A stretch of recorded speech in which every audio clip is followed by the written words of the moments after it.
Over the past 5 to 10 years, there is no doubt that we have seen an unprecedented rise in various diagnoses for children.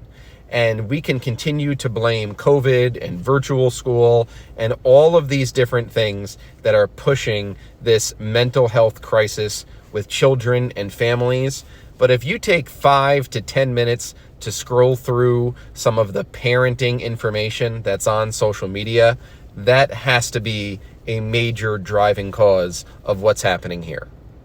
If you scroll through the reels on Instagram or the various videos on TikTok and you fall in the algorithm of parenting and parenting advice, how could you not end up thinking, after spending time watching those videos, that your child has some sort of diagnosis, that your child has ADHD or OCD or rejection sensitive dysphoria or oppositional defiance or pathological demand avoidance?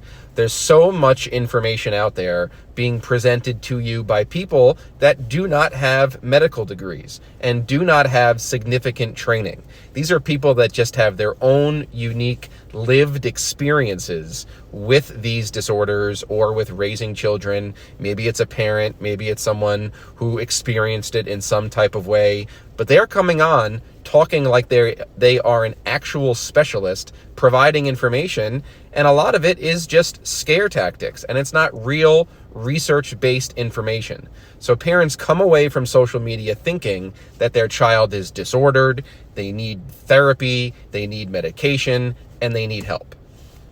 And on top of all the issues with social media, we have all of the compounding problems with American education.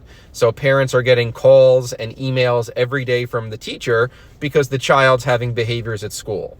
Is it really the child, or is it the state of American education where kids are asked to sit and now they're being given Chromebooks, which is one of the biggest mistakes ever in the history of education, and kids are being forced to sit all day with declining recess and increased amounts of work and standardized testing.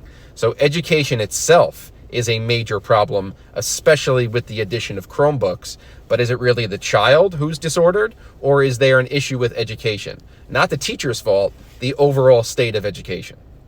And we have more kids than ever being sent to therapy, talk therapies, and cognitive behavioral therapies, when so much of the research shows when young children are forced into therapy to talk about their bad emotions, their negative feelings, it actually makes things worse. These kids don't always need to be sent to therapies to talk to someone. Kids need play, relationships, and experience.